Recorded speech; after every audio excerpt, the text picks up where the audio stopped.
Hello and welcome to VHTB, your guide to talent, culture, and the finance side of the space startup ecosystem.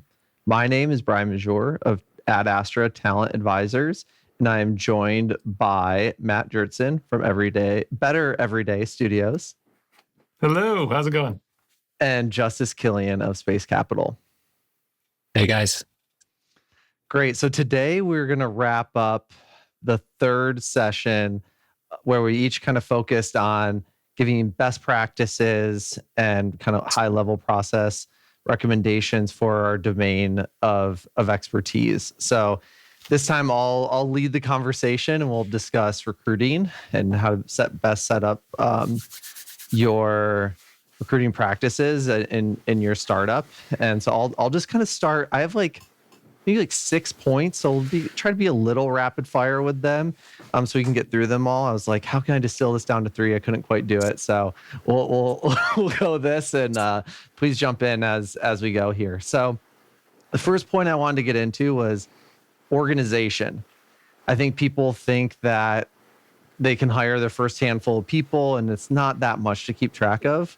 I think pretty quickly you'll find out that you're making touch points with people all over the place, and you want to keep track of those touch points.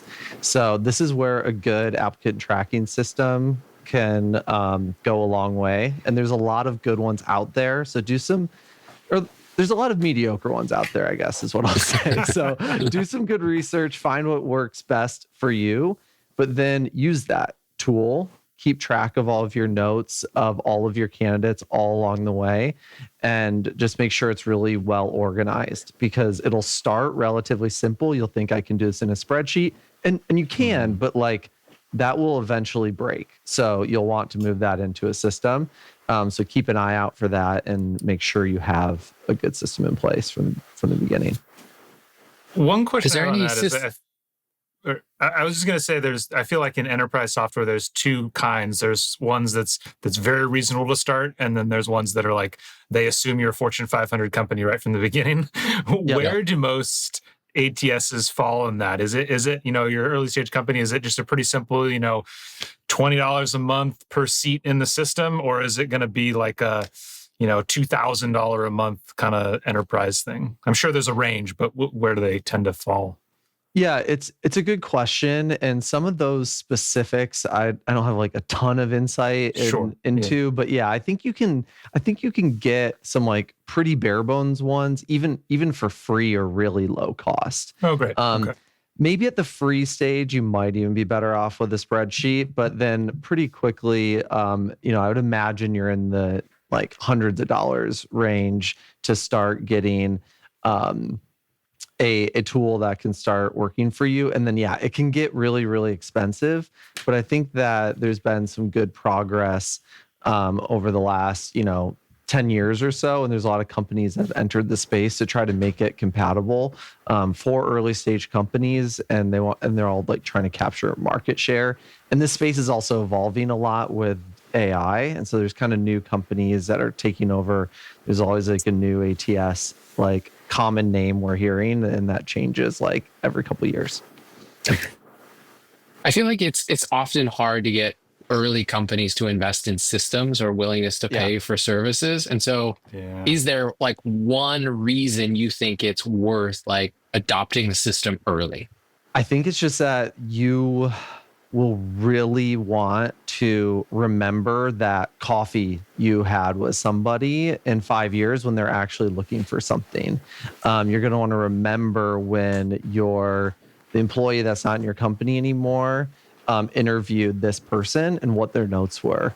And there's all sorts of reasons why, there's all sorts of knowledge that if it's not captured and organized will leave people's brains and be lost for forever. And that's extremely, extremely valuable, even if you don't see it or think you need it in that moment. Perfect. I think the next big topic that I like to discuss, especially with our clients when we're doing searches on behalf of them, is what is your interview process? Let's get some clarity on that from day one. I don't think it serves anyone to be kind of flailing and having a custom process each time. It really slows things down, and it can get in It can cause problems of either moving too slow or having too many steps, or usually too fast isn't a problem, but too few of steps could be a problem. And so we want to make sure we have the right number of steps, that candidates are getting what they need, you're getting what you need, and you're progressing things forward in an organized way. And you also want to have some sort of standards that you can try your best to compare candidates apples to apples. Now, startups are going to have different reasons why they change the interview process for a certain candidate who's local or who the team really knows well. And I'm not saying you can't deviate from that, but like having that standard defined at first will make it a lot easier to just breeze through your process, get what you need, and then deviate from it only if there's like a clear reason why. What's a healthy like multi-step process? Case studies for everybody, like help me understand what's reasonable. Yeah, this will be longer, especially for like really early hires or executive leader hires, but kind of your standard mid-range, like mid-senior hires, I really like having 2 calls. First, video or audio, 30 to 60 minutes ish. I kind of like 45 actually, because then you can easily sometimes extend it to an hour. People tend to have that blocked. Or if you do cut it a little short at 30 minutes, it doesn't like feel too awkward. It kind of gives a nice flexible range. And so I like to have 2 calls, at least one of those with the hiring manager, and then move to an onsite that's typically about a half day long, is kind of the cleanest path to getting what you need and like what candidates are also kind of expecting today. And just make sure that onsite is in person. Like it's pretty standard, but also some companies don't do that from time to time. And I think it tends to be a flag for people, and candidates want to be able to see the facility, meet the team in person, stuff like that. Do you wait to aggregate multiple candidates to do multiple on-site and then be able to make an offer quickly? Or do you just keep the funnel like constantly moving, and how do you do that? Great question. I think in general, no, I don't recommend that. I think most of the talent ecosystem here in the industry is in quite high demand. If you have the right person in front of you, do not slow down, like close them. Now, if it's really early, you're getting some good candidates in play, and you can kind of see how to organize those candidates such that they're going on site at a similar time, such that you can try to make a decision at a similar time. I think that can work. And so there's always exceptions to the rule, but I definitely don't like sitting on candidates that are good and like hoping that you can interview some others that might maybe be better, because you will almost certainly lose that candidate that you wanted, because even if someone isn't interviewing when they start the interview process, they probably will be by the end. So that's a really key piece. If they're willing to go on site with you and consider this new opportunity in a serious way, they've probably started spinning about what else is out there. They've probably started having other conversations. And if someone else moves quicker, you're probably going to lose them. Yeah. Perfect. In that interview process, I really like the first call to be someone who, it can be a like recruiter, potentially early stage. I want this to be like either the hiring manager or CEO, someone who really knows the role in the organization. And I want that person to be good at connecting with people and capable of digging deep into the candidate's motivations, what makes them tick, and make sure that you're communicating how you can deliver that, not just in that call, but at every step throughout the process. Everyone can say, I want to work on hard things with great people. Cool. Like that's what we're all trying to do. Like what's the next layer deeper? Like, are you actually money motivated, but you don't want to say that? Is there a certain type of industry or work that you like more or less? What type of people do you like to work with? What type of ownership and autonomy do you like to have? Like, let's get the real answer and then reflect that back to them throughout the process. Interesting. Are there particular things that you see commonly get missed in that vein? Like you mentioned, like they're really money motivated or whatever it is. Are there Are there common things that fall through on more of that motivational side? Well, I mean, like I do headhunting and recruiting now, but my background is as an engineer, and so I'm very mathematical in how I operate by default as well. And so I can even get kind of stuck in like wherever there's numbers. And so I can get latched on as like the quote unquote recruiter in the seat into like, oh, well, what do they want for money? And because I'm trying to like play this game where I can like put a number to it. And so I think it's really easy to kind of fall back to just like assuming that the job is about money. But really it's obviously much more than that. And that is harder to do. It's much harder to like get to know someone at a level that they share the truth of what they're looking for. They might not even know themselves when they start the call.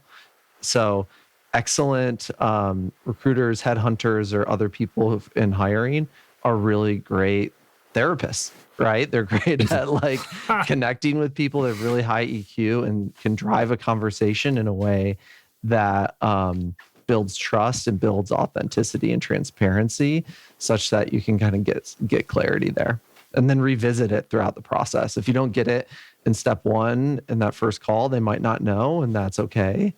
But you still have opportunities throughout the way to like reconnect with them and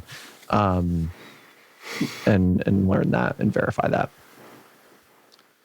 Great. And then next one I got is like really know what your needs are and what your culture is. Things may change, but the more clear you are about like what your culture is and like what it takes to be successful in your organization up front, like the more you can bias heavily towards that throughout the process. And like, I would rather hire for a 10 out of 10 culture fit than like a 6 or 7 out of 10 technical than the other way around. And I think that again, engineers hiring engineers, they do flip that around. They're really indexed heavily on the technical side, but I think we should be thinking more about like actually what's the bare minimum of technical skill set match that we need and validate that. You still have a specific role you're trying to fill. That's fine. That's great. But like, think about that more from a bare minimum and focus so that you can focus more on getting a higher upside person who fits the culture of the organization. I feel like that's a relatively controversial statement because you hear that, there's just the N of one deep tech engineer that only exists in this. So you got to get them, right? And so it's all weighted towards this idea of like the best technical person possible or the 10x software engineer now with AI 100x, so why the culture fit over the technical fit? I guess first to kind of devil's advocate against myself is I think it's hardest to do this at like a really early stage. You're hiring like your only electrical engineer on the team. Like you need someone who you can trust is going to be able to own that and like not need mentorship from the CEO who maybe knows a little bit about electrical engineering or something like that, or hiring another consultant. So I understand that there's some give and take there, but so that becomes harder and harder to do the earlier stage. But like, and again, this is an example of like later stage companies, but like at SpaceX, it was shown over and over again in my time there that like high aptitude people that are can row the boat in a really strong way in the right direction, like they're going to figure out and solve whatever problem you put them on. Whatever boat they're in, they're going to fly. And so I think that type of personality, if they're the right vector in your org, they're going to be able to fill their gaps. The high aptitude, right culture fit person is going to be able to solve the things that they maybe don't know going into it. And that's something I like to index for in hiring anyway, is like, what are the examples where you've taken on something you've never had experience in and what was the outcome? Like if you crushed it in a year or two, like you're probably going to crush it again the next time you get put on a project you haven't done before. So you can still build evidence of that pretty early. Awesome. And then once you're ready to get into the offer stage and get into negotiation, I really love to minimize negotiation and do it in like an organized, methodical way. So I don't have a stance one way or the other that like there should be zero negotiation or that should just like have tons of negotiation. I think there's a good middle ground, and I think you want to communicate that throughout the process, like early on and when you're delivering the offer. Like, hey, this is a strong offer.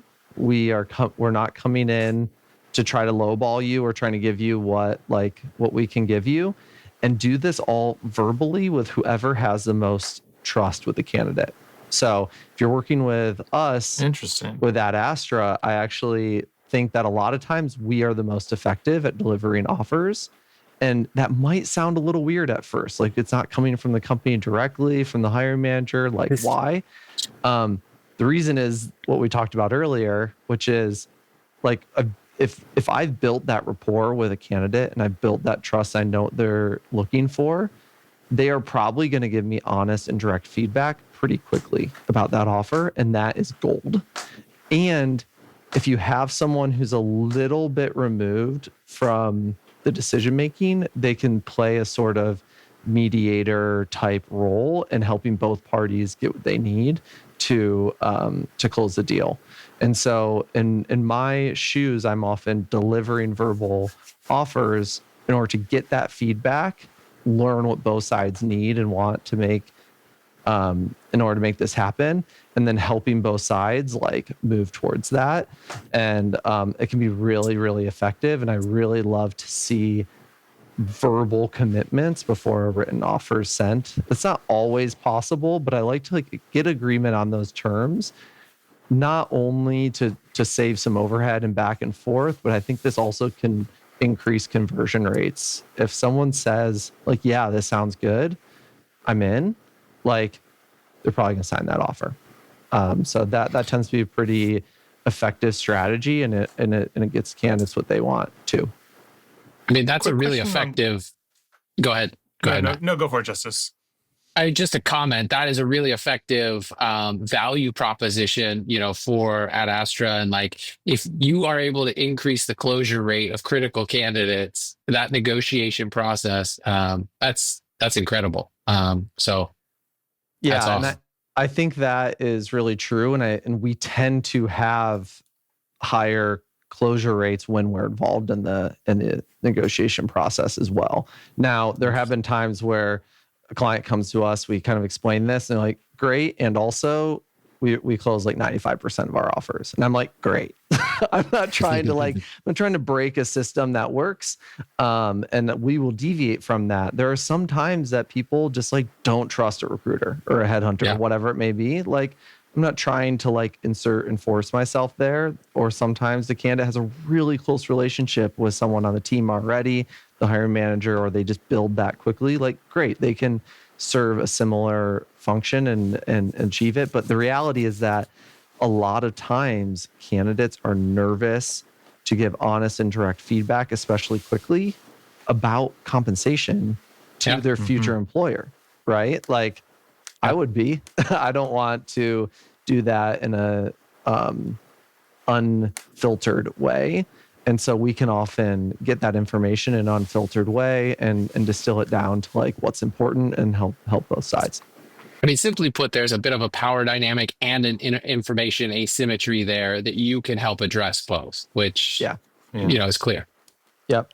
I mean, I will say like not every recruiting agency is going to operate there in good faith, right? A lot of agencies are like by default are paid more with higher compensation. And so you gotta watch out for that. You gotta make sure you can trust that agency to operate in good faith. There's a lot of bad actors as well in the recruiting world.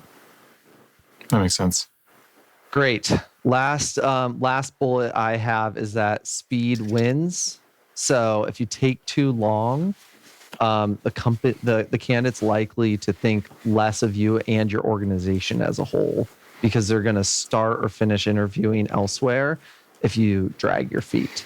Now, if you can move quickly on something like, if you can't move quickly for some reason, you better have good and clear communication or of like and explanations of why that is. You don't have to lose someone just because it goes slow, but you will if it's slow and you're not communicating effectively with them.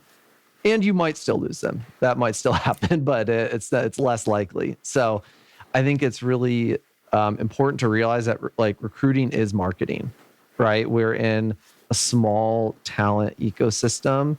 If this candidate doesn't become your employee, they might become your vendor, your client, your customer. They might talk to 18 people the next day about your company who are your clients, vendors, customers, future candidates. Like, it's really important to make sure you're clear about that and like treat people well throughout the process. And that includes moving quickly and having strong communication. Like, why would they want to work for you if you don't provide those things? That's their first glimpse into how the company works. Makes sense. I'll make the plug of this is why it's important to train your interviewers so that you're not just throwing them in front of candidates. Yeah. And, something we do at AdAstra is we send PDFs to our hiring team throughout the process of like, here are the kind of best practices to make sure you're considering in the process. And we also are having calls throughout the search to make sure we're like identifying any of these issues and giving training to help improve these things. Cause there's a lot of common pitfalls and we pretty quickly can pick up on trends and notice what we need to do differently. Awesome. Anything else or otherwise I can kind of give a quick summary here. I can just say firsthand, seeing your process and your team at work, it is very effective and, your team really executes it well. And so, AdAstra, they're a great partner to work with, but a tight process is also a really important thing to have. So there's a lot of value in this.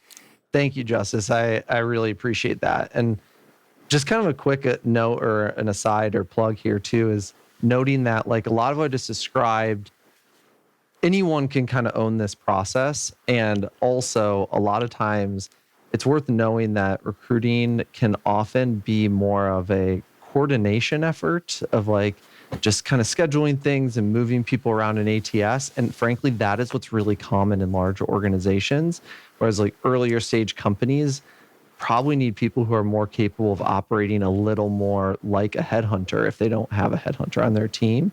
And so you might think like my early stage company, we're trying to hire SpaceX people. I need to hire a SpaceX recruiter.